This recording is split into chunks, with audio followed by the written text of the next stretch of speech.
Hi, I'm Xavier Murphy, founder of Jamaicans.com. Welcome to our special live broadcast, Building Back Jamaica Strong, the Diaspora in Action, USA and Canada edition. As Jamaica recovers from the devastation of Hurricane Melissa, one of the biggest challenges we face isn't just rebuilding homes, it's fighting misinformation. There's been a flood of AI-generated content, fake donations, and misleading updates about relief efforts. This type of false information causes confusion and slows down real help for reaching those who need it the most. Here at Jamaicans.com, we are committed to verified, accurate updates and connecting you with credible ways to give and to volunteer. We're also inviting government agencies, NGOs, community groups, individuals to send us their verified relief information at info@jamaicans.com. Again, that's info@jamaicans.com. We will help get out the word across our platforms, on our website and our social media platforms. We all play a role in rebuilding our beloved Jamaica, and together we can build back stronger. A warm welcome to all the dignitaries and diaspora representatives joining us tonight from across the USA and Canada. Thank you, thank you, thank you for your leadership and your service to Jamaica. Now, to guide us through tonight's conversation, please welcome our host, Marlon Hill. Good evening, everyone, and welcome to Jamaicans.com and joining us for a dinner evening conversation. I am coming to you live from the area code 305 in South Florida on the East Coast, and I want to welcome everyone that's joining us, whether you are joining us from Ottawa, Toronto, New York, Atlanta, Pennsylvania, Orlando. We hope that you would share this live on Jamaicans.com, on YouTube, Instagram, and all our other platforms, Facebook as well, for other extended members of the family. This is a diaspora conversation to kind of really go straight to the point of specific information of your family, our families and your friends and your business partners and your church members and everyone that has been impacted by Hurricane Melissa, the most historic hurricane, wind speed and rain impacting Jamaica.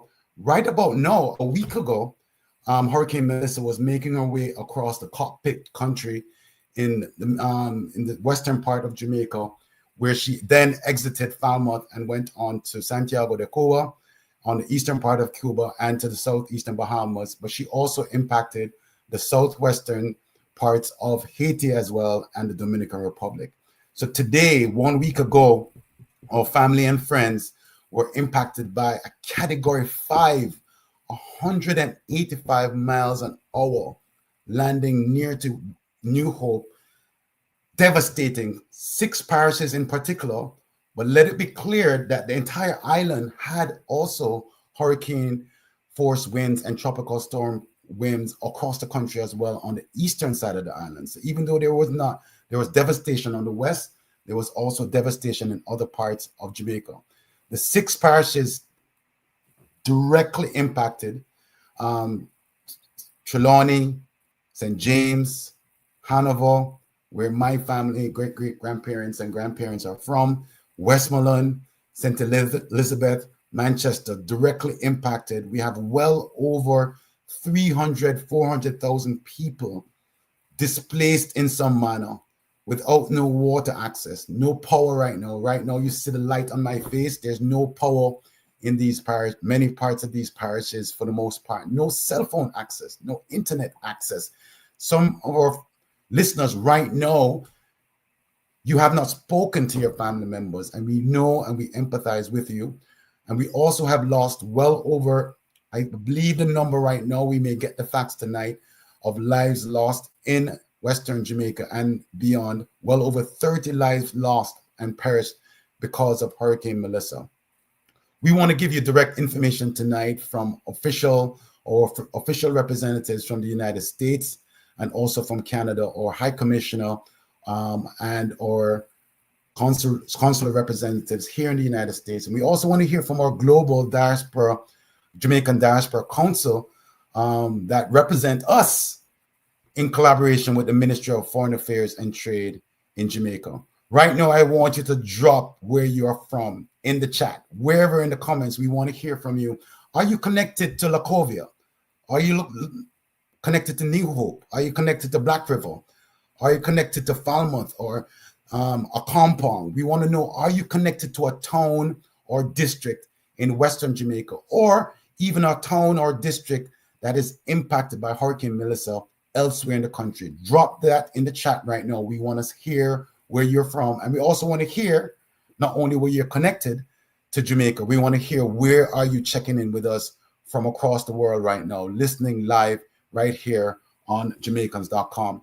We have some of the business government officials right now.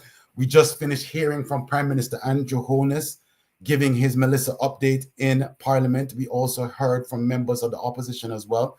They actually may still be having the conversation right there at Gordon House, and we're hoping to get more direct information from them. Right now, we're not going to waste any more time. I want to bring in now, she's a friend. Before she was a high commissioner, now she is the High Commissioner to Canada, the Commonwealth of Canada, the Honorable Marsha Kaur Laban. Sir Marlon, how are you? Good to hear you, my friend. Where are you checking in with us right now? I am in Ottawa. I'm literally in office still because the work continues as we endeavor to get the relief supplies and support to Jamaica. So the team here, and I know in Toronto, my Consul General is the same thing. We're going nonstop to try and make sure we get as much supply and support to Jamaica as quickly as possible. Biggest question I have for you though is, how is your family, your extended family, your in-law family, your cousins? Tell us which parishes they're from. Let us know if they're okay. Okay, well, thanks, Marlon. My immediate family is good and fine. They are predominantly in Kingston. So the rain and the light going for a little bit. But extended family and some members of my in-law have properties in St. Elizabeth. Some were overseas, thankfully, at the time, so they were spared. But they have had some damage to their homes. But again, we have life. We will recover. But our heart goes out to those who do not have homes and lost everything during this. So, High Commissioner Laban, how many WhatsApp groups are you in? You don't want to know. I told the Consul General on Sunday, no more. But we, outside of the WhatsApp groups, you have persons in the diaspora who have been constantly. So you go, my day-to-day is up to 12 a.m. in the morning. Then you try to get some sleep, but by 7 o'clock, you will see the text coming in either from diaspora members, regional organizations, the diaspora leaders across, or the WhatsApp groups. And again, I want to give kudos to the Foreign Ministry, who is working beyond the hours just to try and keep us updated outside so that we can share the updates as real as possible with you. So again, I know my permanent secretary from the Ministry of Foreign Affairs does not stop. We just keep going. So take us into the room with the Minister of Foreign Affairs, Honorable Senator Kamina Johnson-Smith. I'm sure you, the Global Foreign Service team, you have caused with this natural disaster, this humanitarian event, unprecedented to Jamaica. what is being coordinated? Tell us, bring us into the room if you could, of what is being coordinated by the high commissions and the consulates and the consular offices and the embassy that the public should know at this time. Okay, well, for the Ministry of Foreign Affairs and our missions overseas, we are coordinating centrally the overseas support. Again, this is going to require all hands on deck. So you find the high commissions and our consulates have been reaching out, whether to our government partners, to stakeholders on the ground, the NGOs, and it's trying to coordinate along with the teams on the ground. So ODPEM, the ministries, because each ministry or agency will have special needs. So it's ensuring that we have up-to-date information and we can share that real time, keeping our diaspora up to date as well on what's going on. So we are playing that liaison role, but at the same time reaching out for donor support. And as you would have seen in the news, we've been getting tremendous support from our international partners across the globe. And we want to thank them, Canada being one of them. And I know you have US on, and US was right there the next morning. Yeah. With support. And this again comes through the relations that we have built over the years through the foreign ministry and the missions, as well as Jamaicans. Jamaicans across the diaspora are brand ambassadors for our country. And because of the kind of persons we are, you find that there's an outpour of support to help us during this time of need. And we are truly appreciative. Right. Tell us specifically what is happening from the government, the Canadian government, in collaboration with the Jamaican government. What is being coordinated right now? What agency or agencies are on the ground? And what are you saying to Canadians across from Ottawa, Vancouver, Toronto, Montreal? How are Canadians organizing to support Jamaica at this time? Okay. Canadians, as they have always done over the years, and this is one of the reasons why this is one of our very strong partnership, has always been supported. The Canadian government has earmarked an initial sum of $7 million, 5 to among the countries that were impacted, and you called the names of all the countries a while ago, and $2 million specifically for Jamaica to assist in the relief efforts. Okay. In addition to that, we are anticipating there will be more support with respect to the rebuilding in terms of getting communities back up. And so that whole resilience, building the resilient communities, Canada has always been supportive and has always provided funding in this area. And so we anticipate there will be more support. On Saturday, there was an aircraft from Red Cross, taking the well-needed supplies. I'm not sure if you know as well, Marlon, that there is an agreement, a standing agreement between Canada and the Caribbean in terms of when we have natural disasters like this, there is a military mechanism that is triggered. That's great to hear. Provide boots on the ground or support. So there's a search and rescue team that was deployed yesterday to provide assistance along with the other international partners. We have been getting calls from the local municipal leaders or mayors or MPs also asking how can they assist and identifying specific areas. So we're in touch about agriculture as we look to start rebuilding economic livelihoods. How can we get support in that area? Lumber, construction to start rebuilding homes. And at the same time, health supplies and food. And diaspora-wise, I feel so blessed. We have such an amazing diaspora here, and I have served in the US. I know how great the diaspora is there too. But the outreach that has been made from our diaspora community is overwhelming, and I'm so grateful. So there are several locations set up to get non-perishable items and humanitarian supplies to Jamaica. And every day, this is one of the reasons why I'm here, because you're getting emails constantly of either agencies or diaspora representatives who, have said, okay, I have contact here. We can get you more of, like a while ago, I just got an email about lumber from Alberta to back with the building. You have medical supplies. And then we have the NGOs. We have like Global Medics that sent down 1,080 water purification kits and humanitarian emergency kits right the day after. Food for the Poor Canada has been working assiduously with us. We have Atlas Shippers, who again, he just said, listen, I will store, put it together and ship free of cost from Canada all humanitarian supplies to Jamaica. And I know the CG will weigh in because there are others who have also come on board with that. And then all of our associations across the provinces, so this mission, the High Commission and the Consulate, met with our regional leaders in terms of diaspora leaders last week, and they've all mobilized. So there are fundraising efforts. This week we have the concert in Toronto on Saturday. That's Thursday. Saturday is Montreal, and it goes on in terms of all hands on deck. And so, High Commissioner, let me ask you then, because there's just so much for the regular person to really sift out at this time. What is their starting place in Canada for information to be centralized so that they can understand how they can donate, how they can deliver supplies, how they can volunteer, how can they find out about drop-off locations, or how can they find out about their family members? Where should they go as it relates to the High Commission for Canada? Okay. So on our website, the Jamaican High Commission Ottawa, on the Consulate's website, there is information. We also put out information around the clock on Instagram. We have a direct number that persons can call to us. It's 343-961-5200. So persons can call or send WhatsApp. And or repeat that number again for me. 343-961-5200. Okay. And jamaica@jhcottawa.ca is a direct email address that persons can reach out to, and we're getting emails. So they can go on the website. If they go onto the Foreign Ministry website, there is a supportjamaica.gov.jm. That's a government official platform. And on that platform, again, all of this information will be there.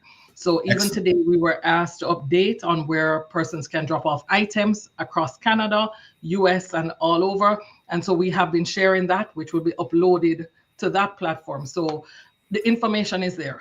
Again, just circulating, and our organizations are also spreading the word for us. We are building the plane as we fly it. Honorable Her Excellency, High Commissioner Marcia Corr Laban.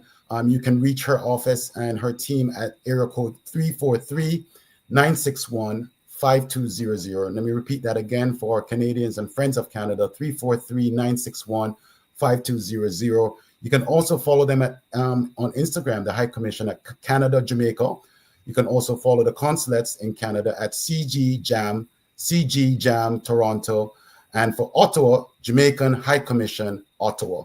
On Instagram, for those people who are social media savvy, I need to call my auntie and tell her to get on it in Toronto. Jamaican High Commission, Ottawa on Instagram, CG Jam Toronto for the consulate in Toronto, and Canada, Jamaica for the High Commission.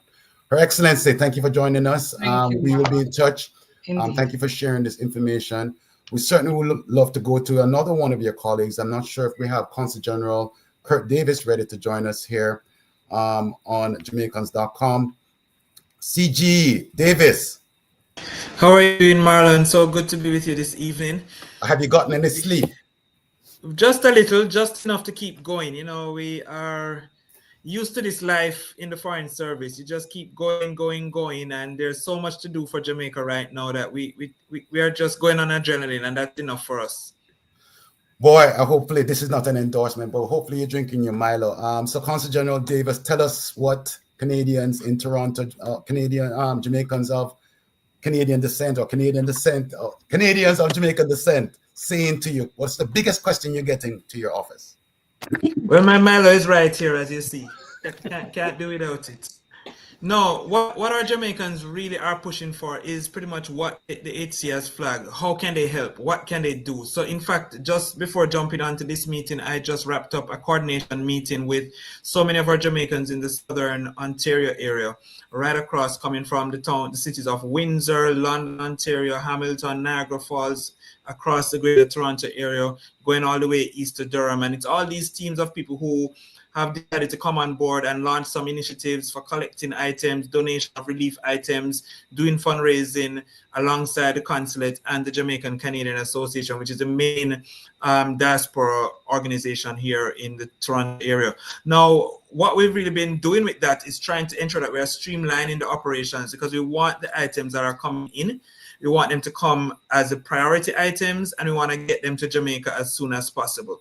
And that's what we've been focusing on right now. We do have a number of persons who are, of course, reaching out to us to offer their skills and their services to volunteer. They want to actually see how they can go into Jamaica to support the effort of what's going on there as well. So we're starting to, of course, redirect persons through to ODPEM volunteer site where they are doing that, but we are also starting to look at the projects that we could take on board, because alongside our individuals in the community, we do have some of our partners and agencies and such that are here that want to see how they can create projects that will actually go to help with the rebuilding and recovery effort that's taking place in Jamaica in this next phase. So we're jumping on board on the immediate needs right now, and we're doing that. And as they say in Jamaica, you have to ride and whistle. So while we're doing that right now, we're also looking at the next step and the next phases so that we are ready to start channeling people and resources to respond to the rebuilding effort that's going to be needed.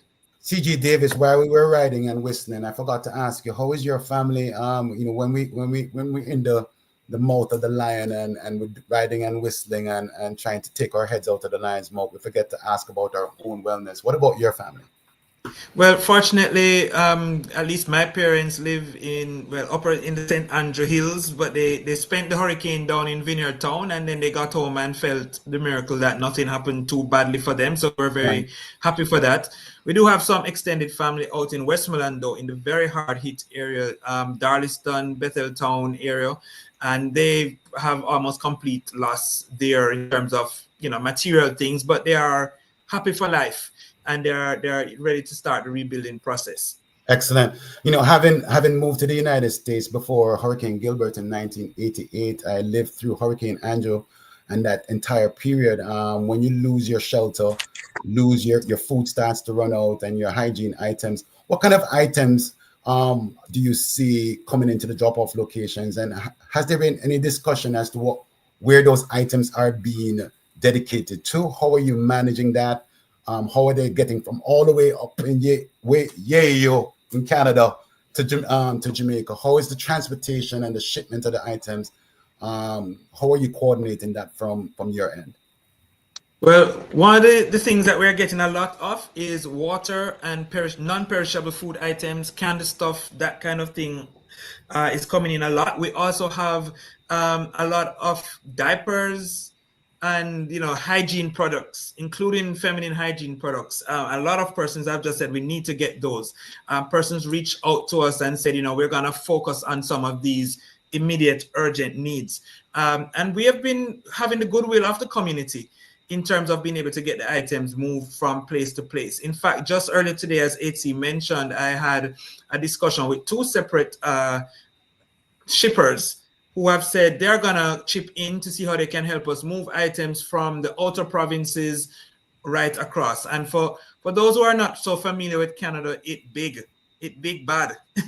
That's what we call it. So, I mean, to get from items from over in Alberta to here it's like a 5-hour flight from that side. You know, it's very far. So it would be like bringing stuff from the West Coast. That is the kind of distance that we're talking about. You know, if you're bringing something from California over to Florida. So we have to be working with some of our partners to see how they're going to support some of that effort. And we have some more outreach to do on that front. I can tell you one of our Jamaican companies, a major brand in Jamaica, of course, Gracey Kennedy, which also operates here. They have also come on board and indicated that they're willing to support us with some of this logistical movement, as well as they have vehicles and such on the ground that can help with that particular part of the movement. And another one of our big branders, which is another diaspora partner, JN Bank, they are also on the ground here and also helping us with the collection points and doing all of that kind of thing too. So we have a good, happy family, a lot of partnership and a lot of you know, camaraderie and working together that's taking place across Canada. The persons know each other or don't know each other, and we just jump on a call and start working together in a very effective way to get the job done for Jamaica. Yeah. Well, you know, life is lifing, and when disasters happen, it happens to bring a family together, right, CG? So, you know, my good friend, the late Honorable Don Webby, from former CEO of Gracey Kennedy, used to say many times at board meetings, what gets measured gets done. Do you have a process in place to track the amount of money that's being donated from Canadians of Jamaican descent or friends of Jamaica, and tracking the items so that we can, report back to the community how much return and the impact, because we have more people in need than aid. And until we change that equation, CG, we're going to have a humanitarian borderline crisis if it's not there already. Right, and we're trying to make sure that we are avoiding that part. Fortunately, with some of the aid that is not actually getting to individuals on the ground in Jamaica, I saw some clips just this evening shared by some of the partner agencies out in Westmoreland. They are now heading into Hanover because the desperation was really coming up big time. And so we're glad that that support is getting there through the JDF and the partners. What we've started to do here is to be able to start tracking all the things that are being donated. Obviously, you won't get every single drop because, as you know, the government has also opened up the framework for persons to send their own stuff directly to Jamaica duty-free. How does that work? So, tell us a little bit about how that process works, please. It's very important. So those you won't be able to track. So right now, between now and the end of December, this was extended from the 28th of November, which was the original announced date. It's now going up to the end of December. Any individual who is sending any of the relief items listed by Jamaica Customs, and the list is available on all these various platforms that we have. It's usually like the same kind of relief items. I tell people it's the things that people are gonna need, not a TV. So you can't send a TV in the hurricane relief. But the things that people really need, like what's popped up on the screen here now, you can send those directly to your friends, family, entities, organizations, as you would send stuff to Jamaica under normal circumstances, and they'll be cleared through customs without import duty or GCT. The other minor fees that, admin and, user fee and such you normally would pay a custom broker, you pay a broker still. But you can send the stuff down there. So those things we won't be able to measure here at the consulate, because of course, if the gentleman down on Main Street runs and goes and ships the thing, we don't know. But the ones that are coming, the customs agency though will be in Jamaica, they will know. Right, they will be able to say what the receipts of things were coming in are. So what we've been very careful to try to do for the main pipeline of things coming through the outreach appeal that's going into the ODPEM pool, let's call it that, that's going to be general relief items. We are keeping a full track of the items that have been sent to be submitted, given over to the shipping company, being captured by all the donation sites. That much we will be able to report on for sure. The funding will be another thing, because our partnership for the funding, nobody's gonna be giving funding to the consulate or to the High Commission. All the funding for Jamaican government entities is going straight to the supportjamaica.gov.jm site. And that's a very important site for people to pay attention to, because pay attention to that one. Very specific email addresses and a list of documentation that you will need to make sure that your items are itemized in the manifest, whether it's a bill of lading if you're shipping, exactly, whether it's the airway bill if you're going by air. Go to supportjamaica.gov.jm. If it doesn't have the .jm, which is owned by Jamaica, do not open that link. Don't click. Please do not open it. That if you support jamaica.gov.jm, it's owned by, it's a freeway. It's our URL, nobody else, right? So just returning back from Montego Bay, we have one of our diaspora members living and representing the Global Jamaica Diaspora Council. She just returned from Mobay. She just touched down. I don't know if she's breathing a sigh of relief or not, but Lisa Rutty is joining us. Wait a second, she looks so nice and fresh. She just reached back from a hurricane. What's going on here? Lisa, talk to me. I was trying to put my best foot forward. What was the experience like, Lisa, and how is your family? My family, all is well, thankfully. We were not in Westmoreland or St. Elizabeth. My family hails from St. Mary, St. Catharines, and Kingston. So some are still without light and water, but all is well, and no lives were lost there. So very grateful and thankful there.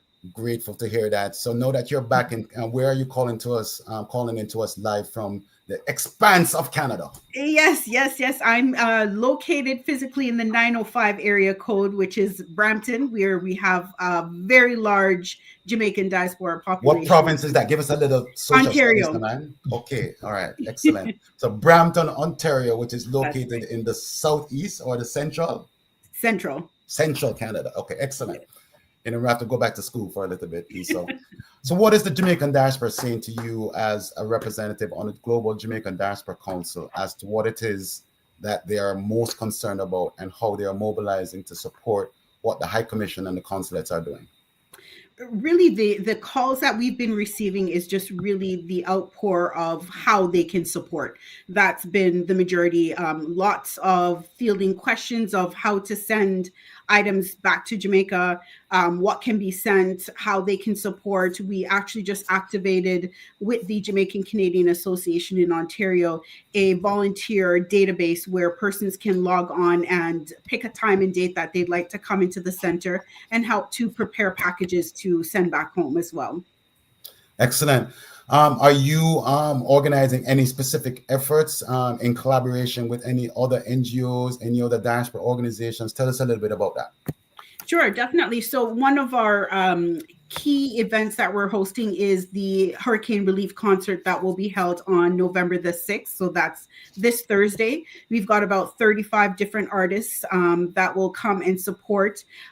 So far, we have just an outpour of love and appreciation for the event. We did the same type of event for Beryl when that happened a few years ago, and we have just surpassed what we've been able to accomplish, and the event isn't even here yet. So we have been working with our partners at the JCA to help with that.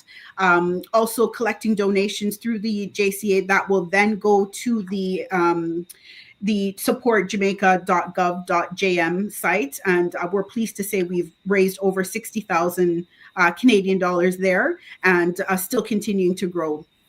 Yeah, we definitely need to track the individual donations, not only to support jamaica.gov.jm, Lisa, but also to track the donations that are going to some of the big and small NGOs as well, because we have to really account for each Jamaican or our friends giving dollars.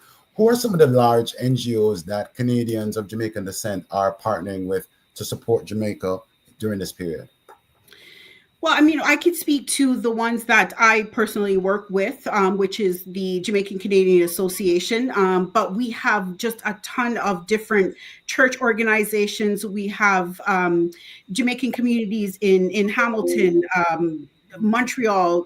There's a lot of Jamaican organizations that have really rallied together and are working to collect donations, but also just to get the word out there of how persons can support Jamaica at this time. Right. And the relief dollars are so important, because the large NGOs can maximize. While you can purchase 2 cans of bully beef for $10, the large NGOs can get an entire case. That's why they're my friends, because I can get more bully beef from them. So, High Commissioner Corlaban, is there anything that you would like to share with Canadians or Jamaican or friends of Canada across the world that we didn't get a chance to speak about? Okay, well, just to add on to the last question that you asked, Lisa, again, for those who would prefer to go through a charitable organization, Food for the Poor Canada has been a good partner in that area. Last year from Beryl, they were there with us, and I'm on the phone with them constantly. Jamaican founded, by the way. So, there you go. And there's also the Jamaica, the Help Jamaica Foundation, Helping Hands Jamaica Foundation, that is also collecting. So again, those are 2 options that they have. But again, please visit us on our website. We work together, Lisa, the whole team, the GJDC, so we share the same information. So any of these sites, if they go on, they will find the information. And I just want to say again, how much we appreciate the overwhelming support that is being given by the diaspora in Canada to this effort. Consul General Davis, anything very important that your WhatsApps plural, or your text messages, that a main question that you want to make sure that every single Jamaican listening to Earshot right here on Jamaicans.com that you want them to remember? What would that be? I really want persons to remember that you have the power to make a difference. One little thing that you might think, oh, it's just $10, that can't do nothing. You know what $10 can do in Jamaica for somebody who have nothing? So give of yourself as well. Perhaps you may not say, I can't run with the money, but you have skill, you have talent, you have time, you can come out, you can volunteer to help pack, you can 100%. volunteer to take calls, you can do stuff. So reach out to us, see how we can all chip in to make a difference for our friends and family back home. I love that message, Consul General Davis. Lisa, where can we follow the Canadian Council, Jamaican Diaspora Council in Canada? How can we reach you? How can we support what you're doing, what you're trying to coordinate, the bridges that you're building? How can we support you? Yeah, definitely. So we're on Instagram at GJDC.Canada. You can send direct messages there. All of the information is posted on that site as well. You can also reach me via phone at 416-473-9570. Boy, when a lady gives you her number, please use it with grace. Please be kind. Don't be calling at midnight. 416-473-9570. You can also follow Lisa's work at GJDC, GJDC.Canada on Instagram, and send her some support. If you're going to call and ask how to support, please come with a resource. Please bring some money. Please bring some relief supplies, and please volunteer your time, like Consul General Davis was saying. The members of the Canadian team, blessings to you. Thank you for joining us here on Jamaicans.com. We are Jamaicans. We will definitely rise out of this situation. But it's going to take all hands on deck. High Commissioner, Her Excellency Marsha Corlaban, checking in with us from Ottawa. Consul General of Jamaica to Toronto, Honorable Kurt Davis, checking in with us from the 6. And Lisa, tuning in from the 905, Brampton, Ontario, right here on Jamaicans.com. Thank you for tuning in. Station break here. Want to thank everyone for tuning in to our Building Back Jamaica Strong, the Diaspora in Action. We're choosing 2 countries this time because our friends on the UK probably sleeping by now. It's midnight, 1 a.m. But we have tuning in. Ghana is here. Nigeria is here. Who else is here? Check in. If you're just joining us right here on Facebook, Instagram, and elsewhere, YouTube, please drop in the comments, where are you checking in from in the diaspora, and who are you connected to? Where your people them come from? Are you from the hills of Hanover in the mountain ranges? Are you from the cockpit country? Are you from Santa Cruz? Are you from New Hope? Are you from Savannah Lamar? Where are you from? South Manchester? Are you in the room? We want to see where you're connected. Marvelette Ashley Smith, she's checking in from Brampton. And Detroit checking in. Ebony, we see you. Please, everybody, please go to supportjamaica.gov.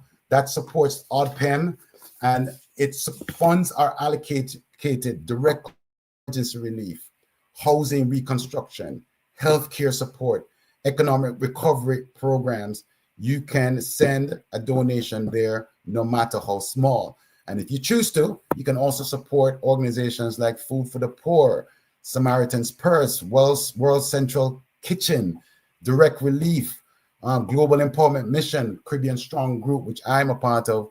But wherever you are, you don't need to have no big title or no big organization. Like Consul General Davis said, you can organize right from where you are.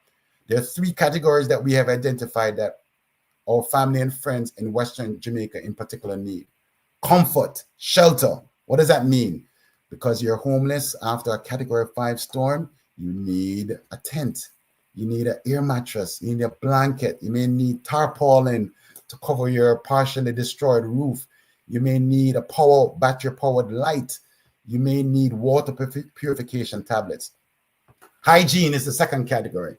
You need to hold a fresh, at the river with some bath gel, soap, deodorant, toothpaste, toothbrush, feminine hygiene products are needed as part of the relief effort.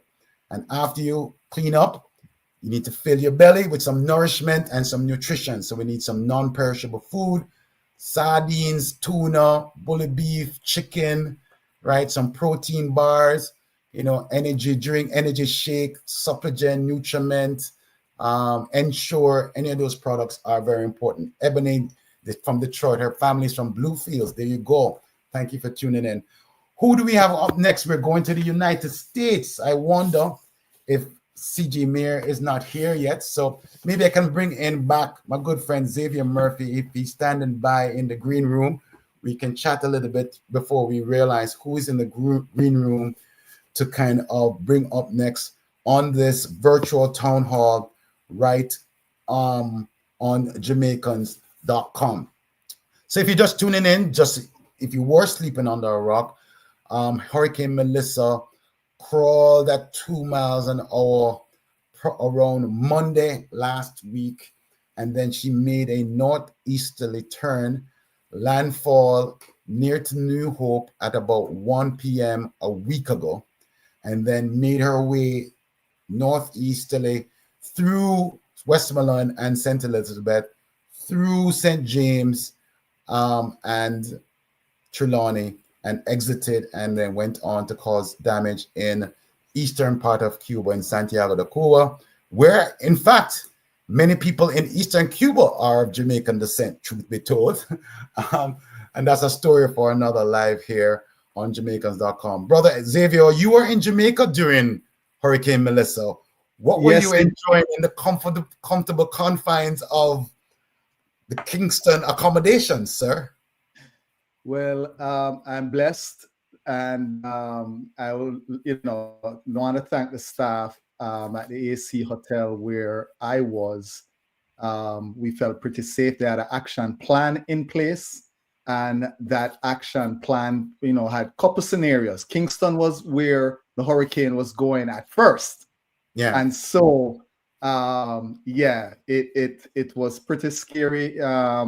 Once we were on the ground and we were there, but we were blessed, and the devastation that I'm seeing everywhere else is heartbreaking. What were you feeling? What were you feeling at that time, knowing that you were coming back to South Florida, Miramar? You're stuck in Jamaica. Did you know whether or not the storm was going to come east or stay west? Well, listen, Melissa is a different hurricane. I've heard her being compared. What school did Melissa go to? I don't put me on the spot. If you want to take a guess, what school did she go to, Xavier? I think it's a school across Let's the street. ask the chat. What school did Melissa go to? Jamaicans.com. Tell me right now in the chat. Give me a school that you think Melissa is from. All right, defer to them. I want to say I'm blessed, and I'm appealing to everyone. Please support this cause. I know Marlon, you have some places that you have been working with. The goal, there's a goal. I know I won't say it, but please. I will say it. I'm going to say it. I'm going to say we are mobilizing donations and cash because we can maximize the dollars with the partnership that we have with Caribbean Strong and Global Empowerment Mission. We don't care where you give. We want 10,000 minimum Jamaicans to give $100 by Thanksgiving Day, November the 27th. 10,000 Jamaicans, $100. If you go to SFL Caribbean Strong, you will see the link there. It goes to the U.S. Caribbean Strong Relief Fund, or you can give to Food for the Poor, or you can give to the American Friends of Jamaica. We will ask them what type of individual donations are they receiving. And it doesn't have to be Jamaicans. We want 10,000 unique donations, Xavier, from Jamaicans or persons of Jamaican descent or friends of Jamaica by Thanksgiving Day, giving a minimum of $100 cash.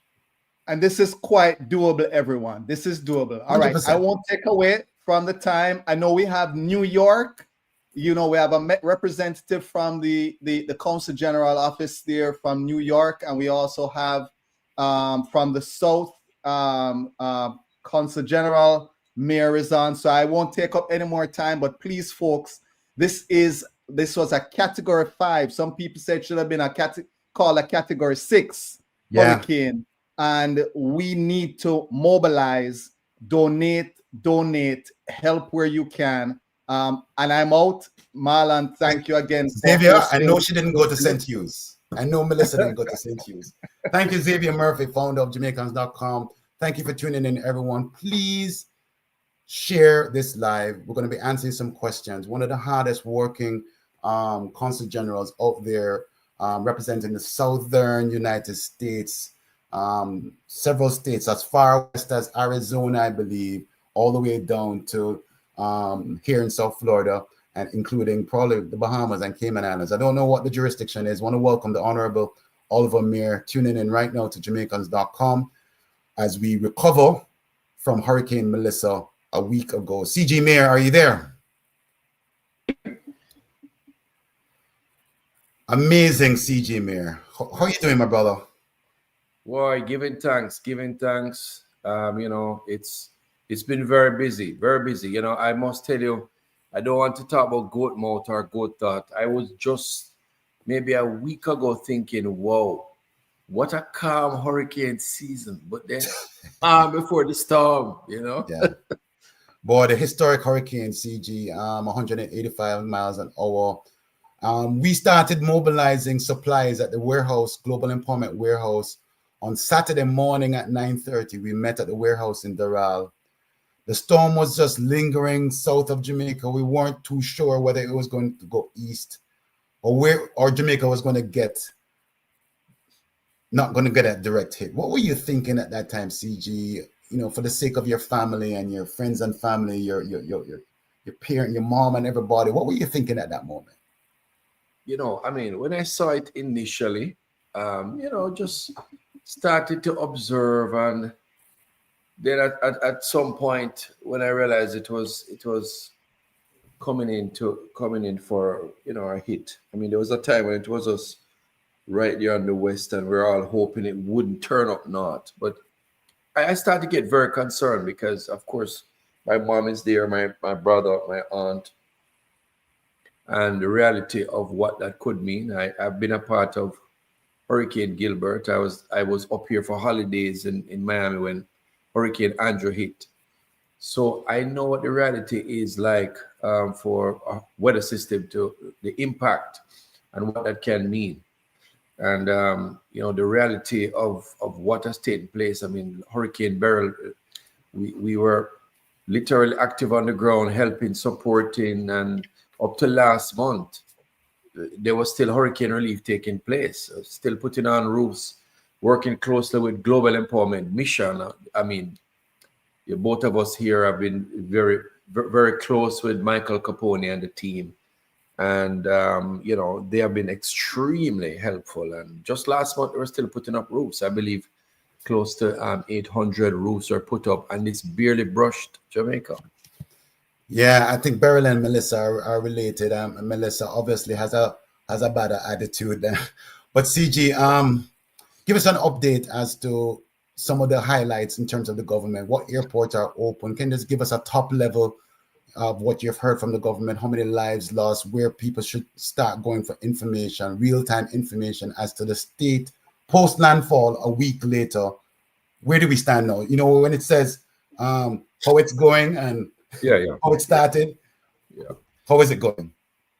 Well, listen, in fairness, I think the government has been doing, you know, a fairly good job. And I think Hurricane Beryl prepared the government for this system, although it's far bigger, far more impactful. But, you know, I'm a believer, and I believe God moves in mysterious ways. We're not sure exactly why these weather systems happen, but I do know that given what happened in Hurricane Beryl, the system agencies were allowed to work with each other far better. They were much better prepared for this conversation. I'm a part of several WhatsApp groups. How many, CG? How many WhatsApp groups you have? At least 25, at least, and that's conservative. I'm sure it's more, but from ministers, from community groups, organizations, and, you know, just as an example, I don't want to single him out, but Minister Vaz, he's a man of urgency. Anything that is holding up a relief agency from coming into the island, he's about getting it in. Yes, there has to be accountability, but he's about getting the aid to people as fast as possible. That's what we all should be.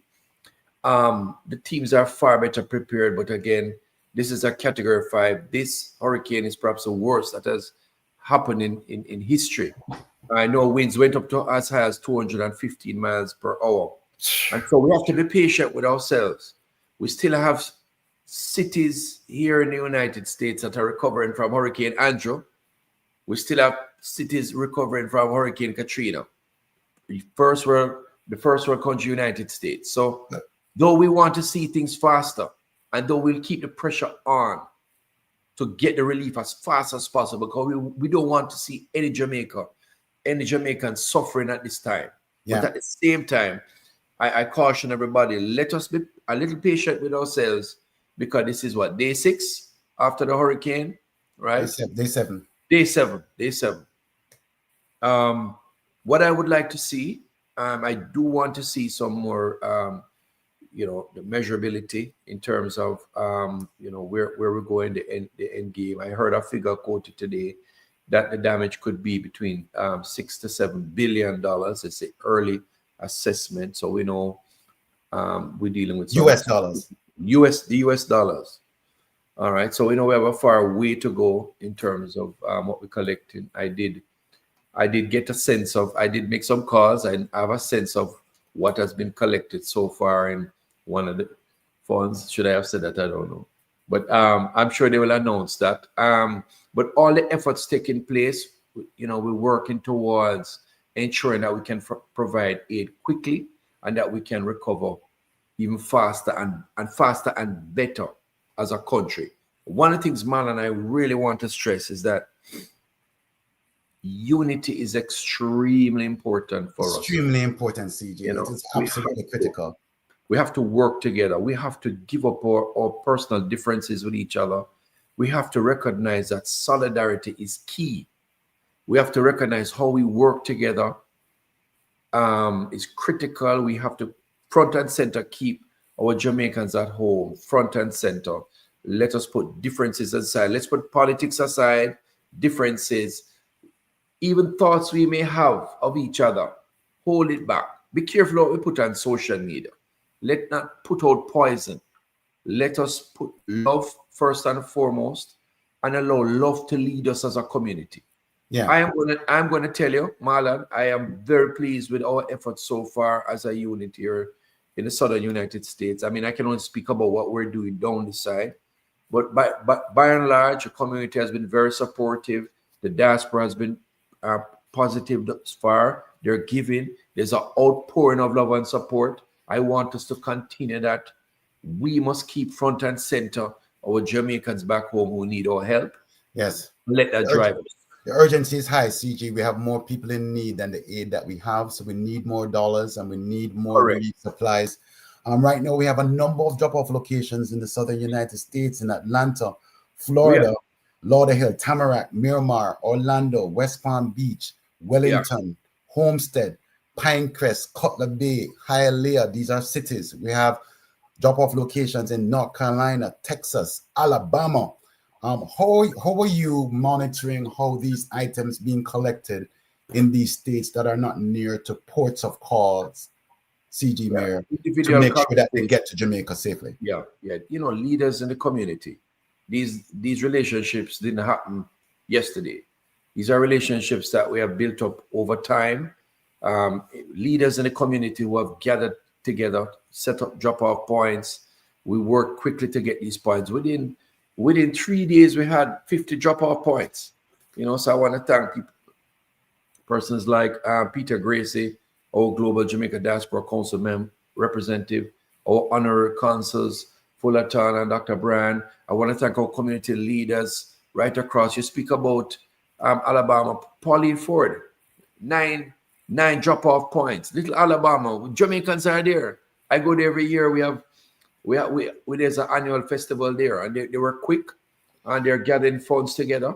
And so in each state, there are drop-off points, and those points come in primarily into two major organizations, Marlon. We work closely with Food for the Poor and Global Empowerment Mission. Right. So you would have said this before, but I'll just reinforce. I mean, there are a couple of ways that persons can contribute. One, volunteers at either the two major organizations, Food for the Poor or Global Empowerment Mission. Two, you can give relief items to any of the over 50 drop-off points we have across the southern United States and climbing, right? And the third way is, of course, monetary contribution. Support jamaica.gov.gm is one of the ways. We also encourage you to support any of the major organizations that are providing relief support, people like Food for the Poor, Global Empowerment Mission, American Friends of Jamaica, Miami Strong. Some of these institutions that have a track record, have been on the ground, have been providing support. And the final thing I will say is that some of the relief concerts and stuff have started to be planned. We encourage that. And, we encourage persons to give them support in ways that you can do in your community to give back, so that we have more funds, more aid to get to our people as fast as possible. The Prime Minister said accountability, and he wants that right across the board, and let us just use that as a hallmark, but accountability and speed at the same time. Well, CG, supporting you on the ground, we have the Global Jamaica Diaspora Council in the Southern United States. We have Peter Gracey, Michelle Tullock from the Northeast as well. And we also have Shauna representing the West and the Midwest. I want to bring them into the dining room table here conversation, because in these far out corners of the United States, if you want to send items of Food for the Poor or to the Global Empowerment Mission so they can ship it, you can go to the Amazon list and order the items to be delivered there, as opposed to spending money on transportation and getting those items to the shipper. Peter Gracey, you've been on the ground. Tell us where you're checking in from. Tell us, how are your people doing in Jamaica? What are you hearing from the Jamaicans in the diaspora that you represent in these 13 United States in the Southern United States? Talk to us. Well, thanks for having me on this very important town hall. My family's in Kingston, and so they're doing well. But it's just unfortunate. It's really an unfortunate situation, and I just want to send my condolences out to everyone who lost lives during this devastating event. So I'm in Central Florida. I'm in the Orlando area, and we've been mobilizing and organizing and working closely with the CG, and also with the Caribbean movement that you actually jumped in and started. So most of my official conversations are coming out of the consulate, and it's coming from official, just straight official dialogue. Yeah. Here in Central Florida, we have created probably about 20 something drop-off points now. And yesterday, I had the opportunity to visit a shipping company to do a shipping 101, because the main question is, how do we ship? How does it work? And what are some of those elements of shipping 101 that you want folks to remember? Well, the thing is, a lot of people, they want to throw TVs and stuff in their barrels and throw things that has nothing to do with the hurricane, So we have to let them know, save the space for something more important, And they want to know about, the Jamaican customs advertise the import duty fee waiver along with the GCT. And so they had a lot of questions on those. So what I would normally do is just take it to social media and just give them the answers that I get as official answers, right? As working close with the CG. But one of my main concerns as we move beyond this immediate crisis is, and I've spoken to a few people about this, is what comes next, in particular for our children. Because many of these children are facing trauma, this loss and disruption of school in the community. I've seen some pictures with some schools totally gone, And so I partnered with a couple of attorneys here, Sonia Peterkin and Bridget Bennett. And Bridget is actually going to Washington to advocate for the extension of TPS for Jamaicans. Well, extension meaning to get it even first before you can extend it. To get it first, yes. Well, I'm not an attorney, so I don't really know. Yeah. But she's going there to get it reinstated or extended or something like that, you know. So yeah, we have to advocate for it to be even granted to Jamaica. Temporary protected status, Peter is referring to. It's an immigration eligibility benefit whenever there's a war or natural disaster where nationals can't return to their home country. So if you are a H2 laborer working in the hotels in Central Florida, or you're an agricultural worker working up in the Northeast, or you're working where Shauna is on the West Coast, and they can't return home to St. Elizabeth, temporary protected status could allow them to be here for a few months. So that's a conversation that's ongoing now with the State Department and the Department of Homeland Security as to whether or not we as Jamaicans are eligible for that. Let me bring in Shauna, Peter, your colleague on the West Coast, and I also want to bring in Miss Benjamin representing the Consulate of New York in the Northeast as well. If we could bring her on to the Jamaicans.com stage. Shauna, how is your family? Give us a quick update. What are Jamaicans saying on the West Coast? What are they concerned about? What are they trying to organize? How are you helping them? Thank you. Thank you so much for having me. So I think before I start, I want to definitely say that I want to send our hearts out to other countries that were affected. So Haiti, Cuba, Dominican Republic, and the Bahamas, who were also affected. We want to also say, to keep strong to those partners there. As for my family in Jamaica, we're from the West, so we got hit hard. My home there, because I live in both Jamaica and the US, my family keeps our home there. What parish, Shauna? In Montego Bay, in St. James. Okay. And have you heard from them? So I did finally hear from my closest relative 2 days ago, finally. And listen, initially when it hit, we were all like, okay, we know communication is rough, so let's just wait it out. Everybody's okay.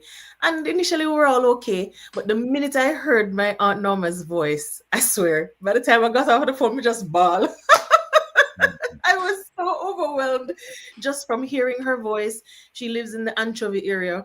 So if you know anything about Montego Bay, Long Hill is treacherous just by itself without the disaster. Yeah. And so with, Hurricane Melissa, it was even worse. What was that weight? What was that emotional? It was hard. What was that weight? What was that weight like, Shauna? I'm telling you, it was very difficult. She's up in age and she's one of the, strong leaders of our family. So it was very difficult. It was a very difficult weight. And just hearing her voice made me feel just the sense of relief that, it just was very overwhelming. But I'm just what are they saying that they need in your part of the town in Western Jamaica from your parish? Mostly water and food items is what they indicated, and battery packs, power banks, etc. Because one of the things that they indicated was that even though stores were open, a lot of the stores were smaller mom and pop stores that were open. And because they were victims of crime by people needing supplies and trying to take from the store, they were then limiting access. So you had persons having to come in by 1-1, 2-2 to get in, so that the lines were just enormous. Wow. CG Mair and Peter, want to give you an opportunity to kind of wrap us up on very specific things that you're asking of Jamaicans in the Southern United States, on things that you want them to prioritize over these next few days. The need is high, gentlemen. We know that. We're trying to avoid a humanitarian crisis. What is the call to action at this point, CG Mair? All right. We have to, it's lots of work ahead. I mean, we're looking at 2 to 5 years, at least minimum recovery. So all hands on board, and we're encouraging persons to continue to support, rally the troops. Let us get as much aid down to Jamaica as fast as possible. I also want to just extend my sympathies to anybody who has lost loved ones, anybody who has had any sort of loss, or sympathies to you at this time. We are definitely rallying the troops. We're going to be having one of the first concerts we will having on December 6th with Bishop Fernandez, just as a major fundraiser, and also time to give thanks to God. They said in everything, give thanks. And we'll be giving thanks to God as we rally the community together to continue to give and to continue to support the efforts. It's a day by day. This is not a 100-meter sprint. It's going to be a long-term run. We have to pace ourselves, but still move briskly. Yeah. All right. And CJ, we hope that you're also getting some rest and taking care of yourself as well. My wife take over phone. If my wife come on, my wife said, "Go to your bed now. Take an hour, take a break." I'm on the same page as you. Peter, any closing remarks that you want to share for your Jamaican family across the southern United States? What are you asking them to do to support you? My thing right now is what happens after the headlines fade. We have to create some form of sustainability, something to empower the diaspora momentum, because we know how it goes when the headline fades out. People start get a little comfortable. Things slow down a little bit, and as CG said, it's not going to take 2 years. It's going to take 3 years, 4 years, 5 years. Who knows? Yeah. Because next year we have hurricane season come again, and the following year after that, and all of that. So it's how we sustain this momentum. So we're looking to create some form of movement. That's what's in my head right now. How we can engage the entire diaspora now to say, listen, let's not stop. Let's keep going. So this is something we have to work together on.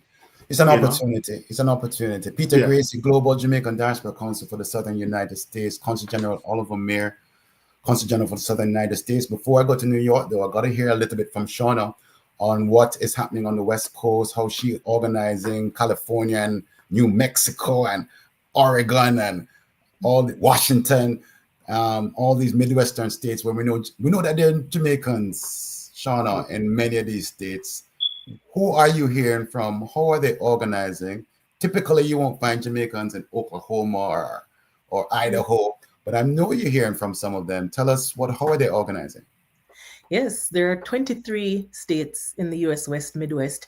And so far, we have coming out of Illinois, the honorary consul there in Chicago, Mr. Lester Barkley, has notified me that they are having a lot of drop-off locations. They're trying to, they've connected with shipping companies to be able to ship directly from Illinois down to Florida. So definitely, if you're in the Illinois area, get in touch with your honorary consul there. Embassyofjamaica.org is always the main website to go to if you need to get in contact. They can then direct you to the nearest consulate to you. Midwest Mission out of Springfield, Illinois, that director Chantel Curry, they're actually mobilizing disaster relief in Jamaica. They're working with Food for the Poor. I know you mentioned Food for the Poor earlier. They had supplies left on Friday, October 31st to get to Jamaica. Direct Relief, I know you mentioned them earlier. They have a branch out in Santa Barbara in California. So thank you, Miami Heat. Miami Heat gave them $1 million for medical supplies. Yes. Thank you, Mr. Harrison. Yes. Yes, so medical backpacks, treatments for chronic conditions, over $1 million just worth of value went down, plus $250,000 in emergency funding that they're coordinating with the Ministry of Health. Team Rubicon out of Los Angeles is sending water, sanitation, and hygiene supplies. Love that. They're actually deploying a team down there as well. We have Convoy of Hope in Missouri. They're on the ground with food kits and water. There is International Medical Corps out of California, out of Los Angeles. They have the license to send medicine. As well as training our first responders. They've also teamed up with Uber. So Uber is providing free rides to mobilize volunteers for individuals who are on the ground who are seeking shelter and for delivery of essential supplies. So Emily Bowman, who is the Global Public Policy Director over at Uber, has committed. So Shauna, where can everyone go to learn more about these partnerships and collaborations and support in the Midwest, West, where should they go? Tell us. We work directly with our heads of missions or consulates. So Consul General Mair, if you reach out to him, he's always going to be able to direct you. But is there a platform? Do you have this information? Our email is disaster@jaconsulatela.org. That's the Consul website there. Repeat that. Disaster at jaconsulatela.org. Disaster@jaconsulatela.org. But as long as you're plugged into the official channels for the government, the embassyofjamaica.org, as well as CG Mair's websites, and we have Chris Benjamin, who is our CRO over in New York. At the consulate there. I know he's in studio as well. He'll be able to tell you more. We have our CROs. They're my work. Yeah, they are, Shauna. So Shauna, I'm gonna go to so much happening in the West, and I really I'm gonna move now to New York. We definitely want to support you. Disaster@jaconsulate.la, disaster@jaconsulatela.org. Shauna Chin, Global Jamaica Diaspora Council representative for the West Midwest. Thank you for tuning in. I'm so glad that your family is safe, and I'm so glad that you were able to reach them. I cannot imagine the pain of waiting to hear from your family members directly, and I'm glad to see the smile on your face. Thank you for having me. Thank you so much. Moving now to Mr. Christopher Benjamin and also Michelle Tullock representing the Northeast. This is the foundation part of the United States. Brooklyn, Pennsylvania, stand up, Connecticut, whereas New Jersey, Rhode Island, I mean, this part of the world here is like the foundation of Jamaican diaspora, and we want to bring them into this conversation. They're going to bring us in for a landing. Consul General, representative from the representing the Northeast, Mr. Christopher Benjamin. We see you behind the scenes, man. How is your family? Well, my family, they're doing good. Like Shauna a while ago, I was actually quite happy that one of the calls I got yesterday was from my sister, whose birthday it so happened to have been yesterday. She lives in Montego Bay, even though we're from Portland originally, but I hadn't been able to reach her until yesterday when she called. She said her family's okay, but they're going to be without power and telecoms for a little while. As she says she has to catch up on the side of the road to get a little phone service. But where was she catching? Because this is important. What location was that? Well, they live out in the Rosal area, and so I suspect that they were traveling somewhere along the corridor from Montego Bay. She says it's only when they go out on the streets that they are able to get phone service. Yeah. So when did you start getting calls from New York Jamaicans about Melissa? How did it manifest itself? Because you know it builds, right? We started getting calls from the Saturday before Melissa. And what were the questions then?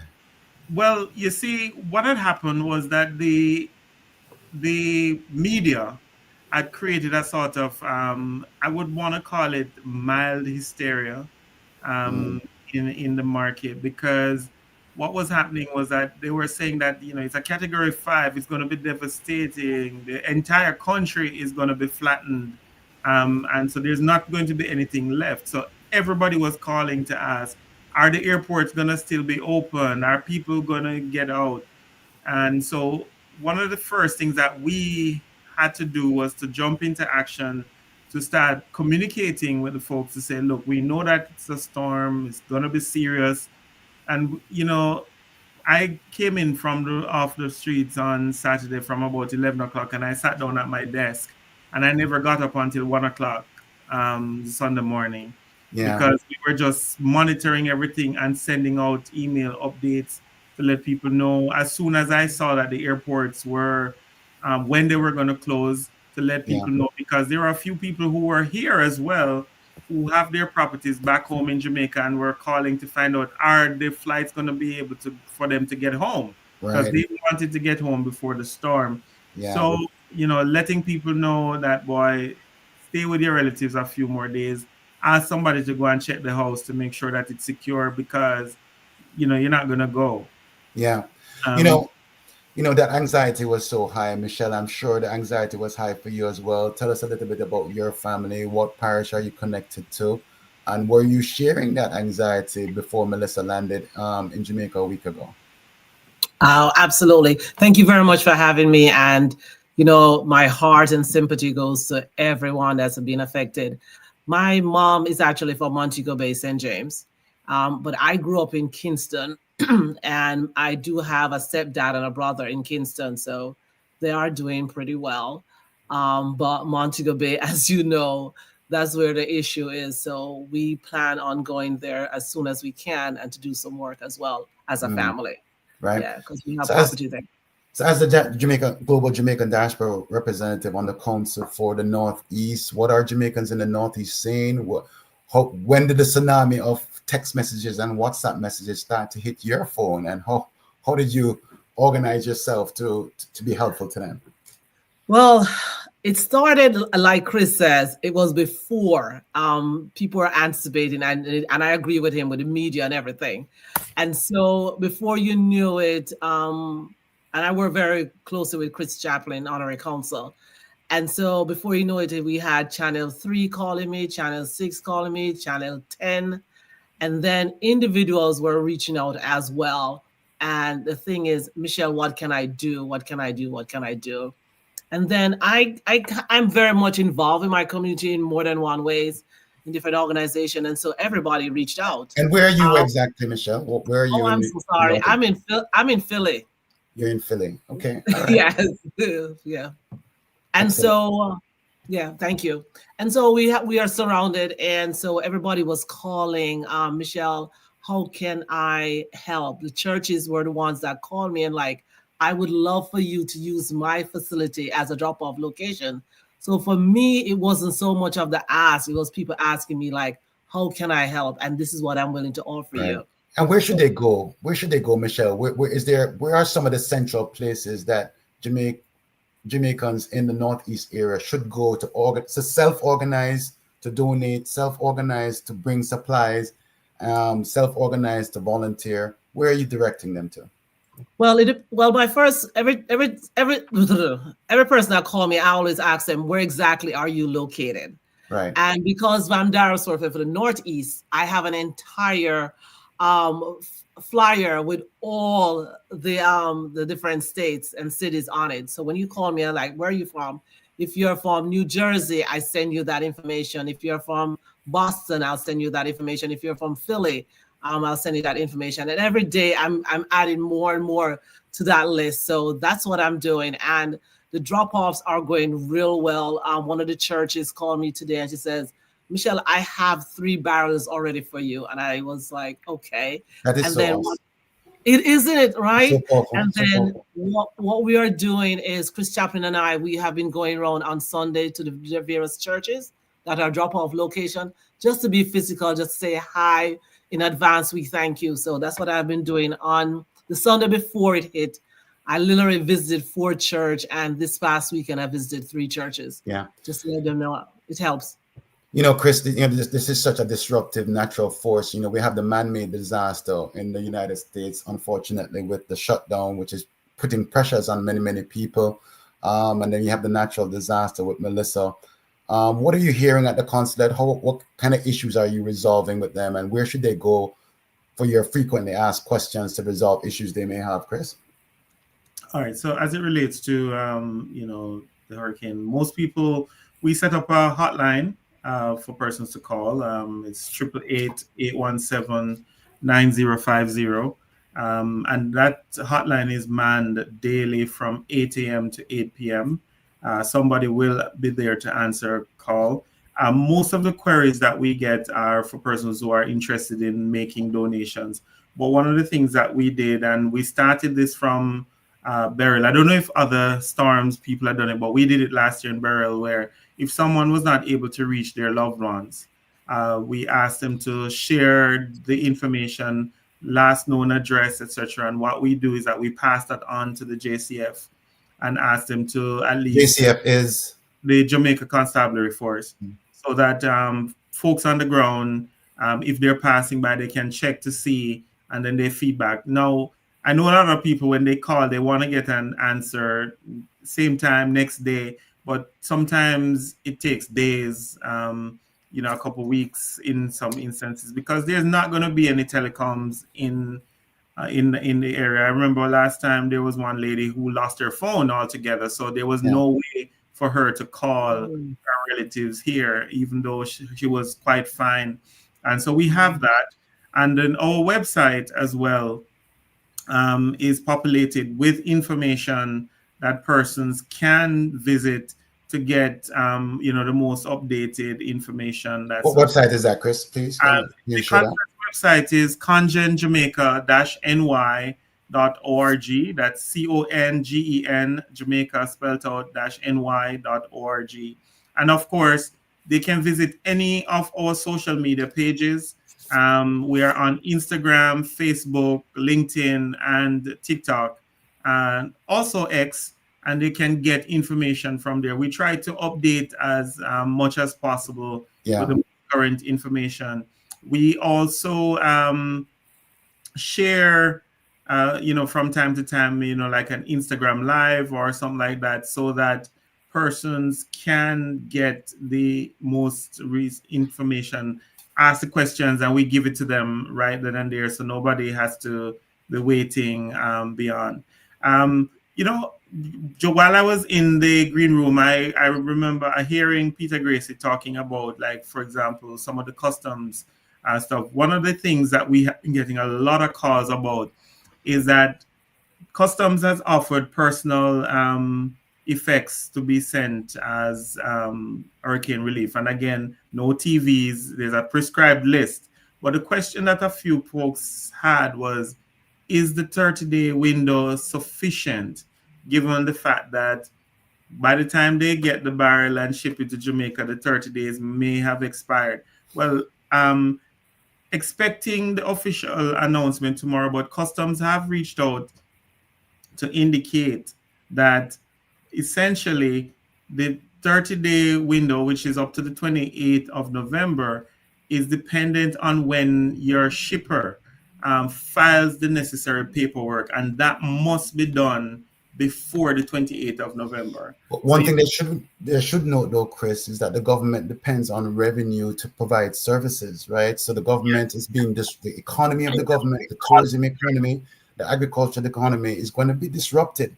And we are going to lose revenue streams to provide services to the general population. So it's a partnership. We need to provide them. So when you go to supportjamaica.gov.jm, there's a link there for the drop-off locations. You'll be able to see the drop-off locations in the Northeast where Michelle is and where Chris is in Philly, Pennsylvania. You'll also see the drop-off locations in North Carolina, Texas, Alabama, in the Midwest. So when you go to supportjamaica.gov.jm, the money that you give there, even though it may not be tax deductible to U.S. donors, it is going to support the relief effort that ODPEM knows the immediate damage assessment. This is very, very critical.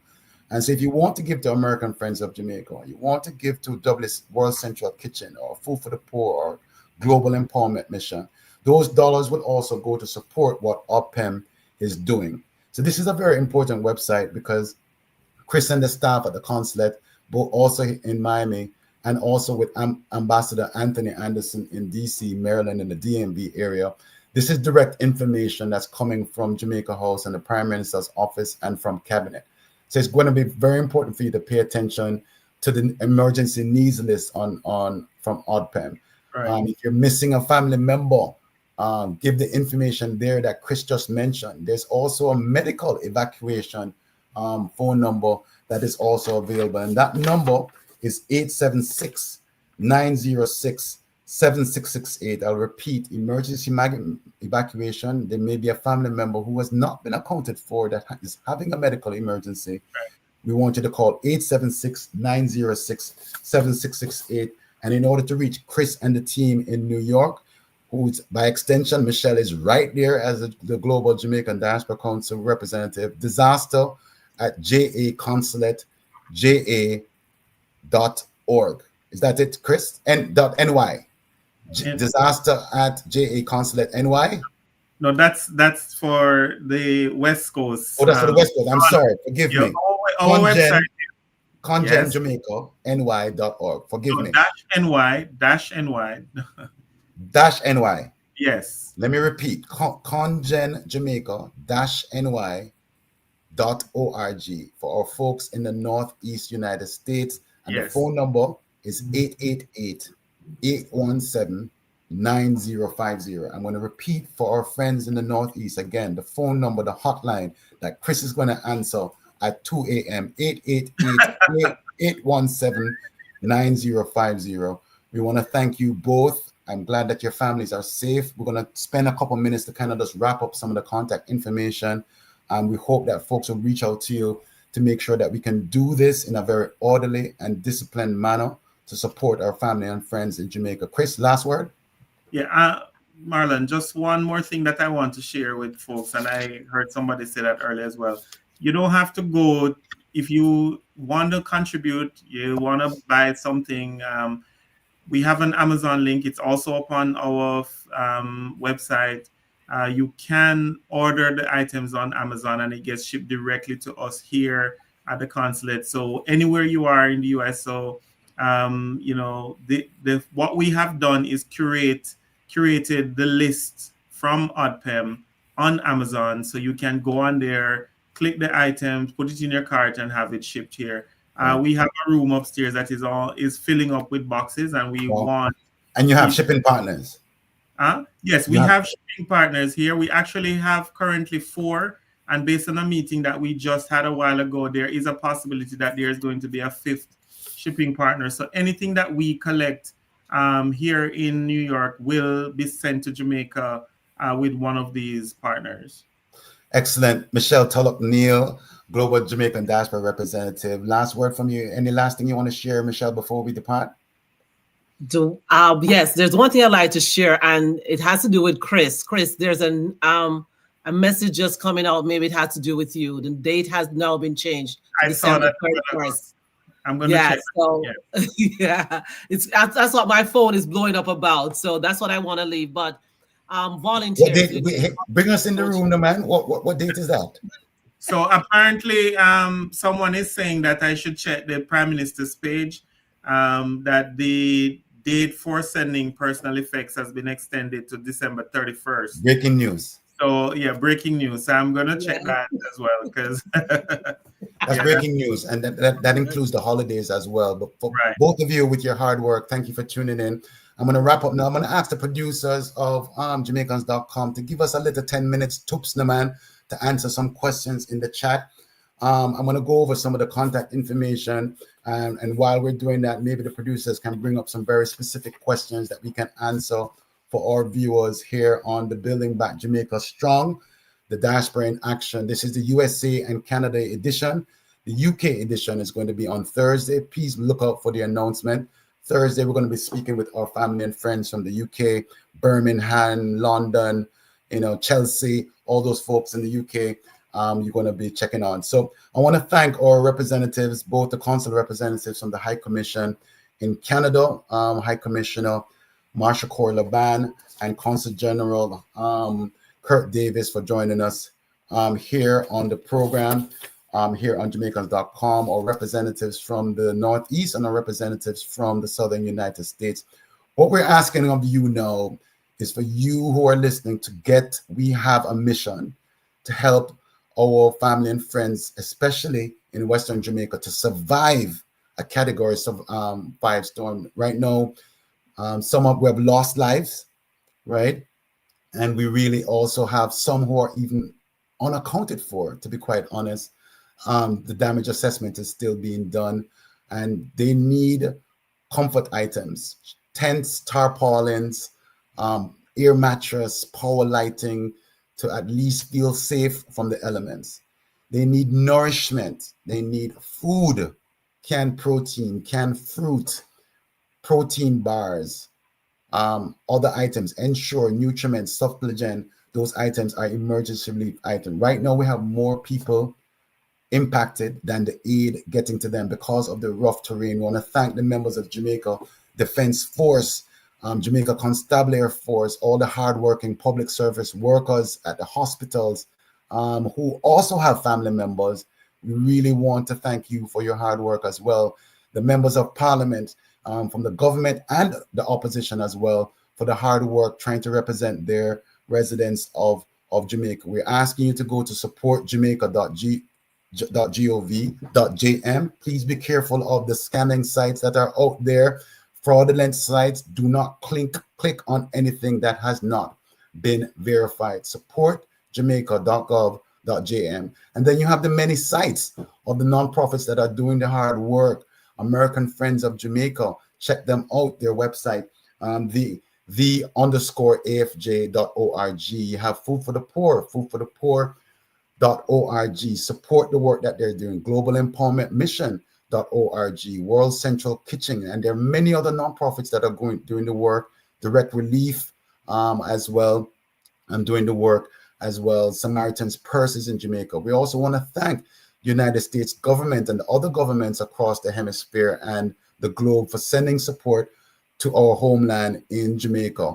I don't want to go through the list of countries that are supporting, but certainly the search and rescue teams that are there, not from the United States, El Salvador, and other supports from other countries. We're encouraging everyone to organize where you are, to raise the dollars that we need to raise, and also to marshal the relief supplies our people need it to avoid us to really cross the threshold of a humanitarian crisis where temporary protected status could be needed, but we can avoid it if we step up to the plate. And we're asking you to do that here. If you have any questions about what we discussed here tonight, you can send us a DM at Jamaicans.com or any of the representatives who appeared here. We're asking you to share this live on your social media platforms to magnify this message.